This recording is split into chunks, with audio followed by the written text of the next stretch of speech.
Tema renungan firman Tuhan untuk renungan hari ini adalah kebijaksanaan kekayaan, mewariskan kedermawanan dan integritas, dan menggunakan kekayaan untuk melayani sesama. Ayat Alkitab yang kita baca sesuai bacaan Sabda Bina Umat GPIB hari ini adalah dari Lukas 16 ayat 1 sampai ayat 9 yang berbunyi sebagai berikut. Dan Yesus berkata kepada murid-muridnya, ada seorang kaya yang mempunyai seorang bendahara. Kepadanya disampaikan tuduhan bahwa bendahara itu menghamburkan miliknya.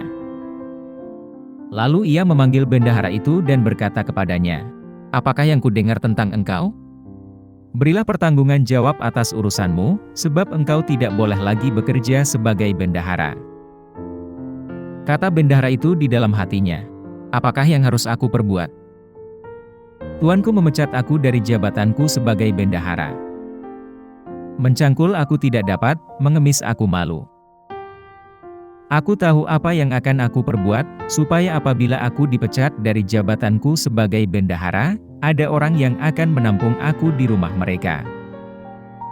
Lalu ia memanggil seorang demi seorang yang berhutang kepada tuannya. Katanya kepada yang pertama, berapakah hutangmu kepada tuanku? Jawab orang itu, 100 tempayan minyak. Lalu katanya kepada orang itu, inilah surat hutangmu, duduklah dan buat surat hutang lain sekarang juga, 50 tempayan. Kemudian ia berkata kepada yang kedua, dan berapakah hutangmu? Jawab orang itu, 100 pikul gandum.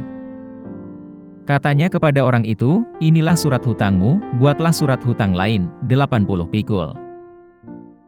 Lalu tuan itu memuji bendahara yang tidak jujur itu, karena ia telah bertindak dengan cerdik.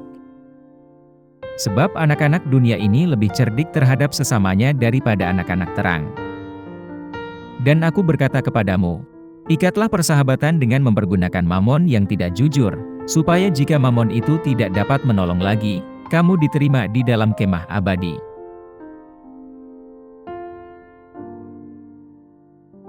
Demikian pembacaan Alkitab.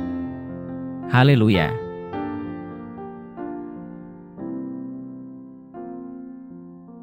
Saudara-saudari buah hati Allah, hari ini, kita akan merenungkan satu bagian dari Alkitab, yaitu dari Lukas 16, ayat 1 sampai ayat 9, mengenai perumpamaan bendahara yang cerdik. Kita perlu mengkaji tempatnya dalam narasi ajaran Yesus yang lebih luas.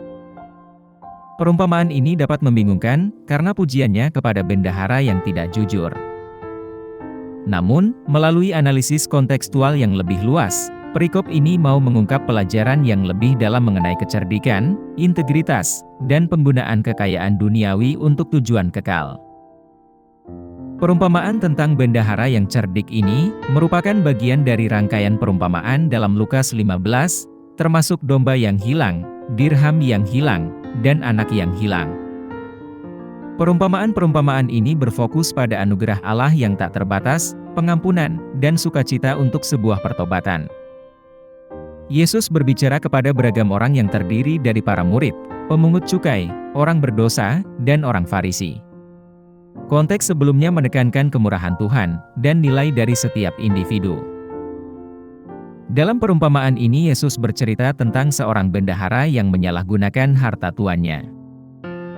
Menghadapi ancaman pemecatan, sang bendahara dengan cepat menyusun rencana untuk mengurangi hutang debitur majikannya, sehingga mendapatkan keuntungan bagi dirinya sendiri setelah dia kehilangan pekerjaannya. Anehnya, sang majikan justru memuji kecerdikan bendahara tersebut. Pujian ini menyoroti pandangan ke depan dan kecerdikan sang manajer, bukan ketidakjujurannya.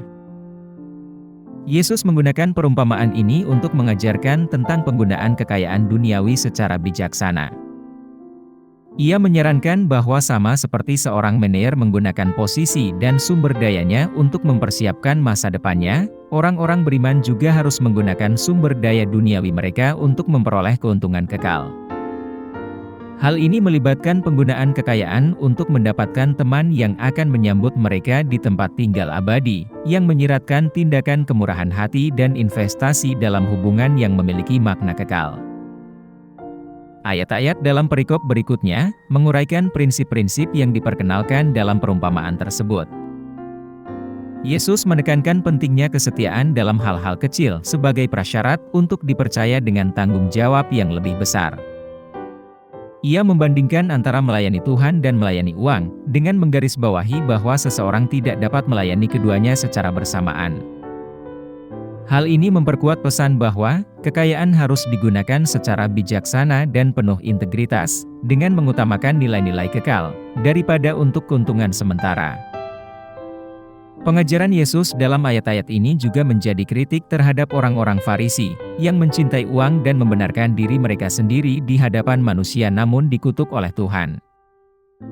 Kritik ini terkait kembali dengan tema yang lebih luas pada bab sebelumnya, di mana para pemimpin agama bersikap kritis terhadap pergaulan Yesus dengan orang-orang berdosa. Perumpamaan tentang manajer yang cerdik menantang sikap mereka dan menyoroti perlunya kebenaran sejati.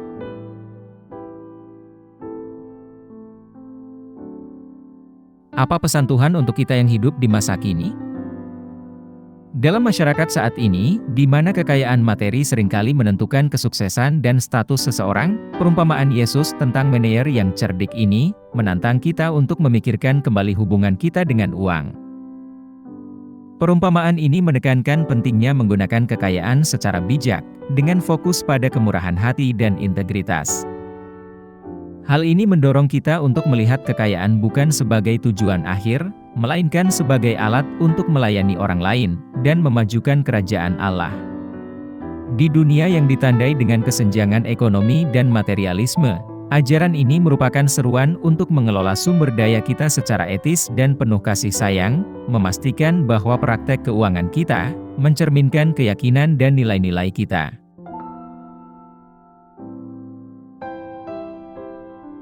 Apa yang harus kita terapkan dalam kehidupan kita sehari-hari? Kembangkan kemurahan hati. Berikan dukungan keuangan secara teratur kepada organisasi amal, gereja, dan individu yang membutuhkan. Sisihkan sebagian penghasilan Anda khusus untuk kedermawanan di luar persepuluhan Anda. Selain sumber daya keuangan, sumbangkan waktu dan bakat Anda secara sukarela, dengan menyadari bahwa pelayanan akan dinilai lebih daripada sekadar kontribusi uang. Praktek integritas. Pastikan untuk semua transaksi keuangan, Anda lakukan secara jujur dan transparan. Hindari praktik yang tidak etis, meskipun hal tersebut tampak menguntungkan. Buatlah keputusan keuangan yang mencerminkan nilai-nilai Kristiani, seperti pembelian perdagangan yang adil dan investasi yang etis. Gunakan kekayaan untuk melayani orang lain. Dukung proyek dan inisiatif dari komunitas yang sevisi, khususnya untuk mengangkat derajat kaum marginal, dan untuk mengatasi ketidakadilan sosial. Hal ini bisa mencakup pendanaan program pendidikan, layanan kesehatan, atau usaha sosial. Tumbuhkan pola pikir penata layanan, di mana kekayaan dipandang sebagai sumber daya yang dikelola demi kepentingan orang lain, bukan ditimbun untuk keuntungan pribadi.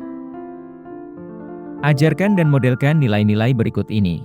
Mewariskan prinsip-prinsip kemurahan hati dan integritas kepada generasi berikutnya dengan mencontohkan perilaku-perilaku ini dan mengajarkan pentingnya hal tersebut.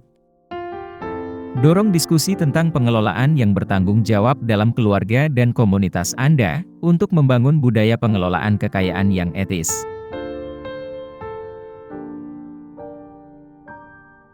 Mari kita berdoa. Tuhan Yesus, kami bersyukur kepadamu atas berkat dan sumber daya yang Engkau percayakan kepada kami. Berilah kami kebijaksanaan untuk menggunakan kekayaan kami dengan kemurahan hati dan integritas, melayani orang lain dan mencerminkan kasih-Mu dalam semua urusan keuangan kami. Tolonglah kami untuk menjadi pelayan yang setia, berinvestasi dalam kerajaan-Mu dan memberikan dampak positif dalam komunitas kami. Kami pohonkan doa ini dalam nama Yesus Kristus, Tuhan dan Juru Selamat kami. Amin. Kiranya Tuhan menguatkan kita, dan kasih karunia Tuhan Yesus menyertai kita.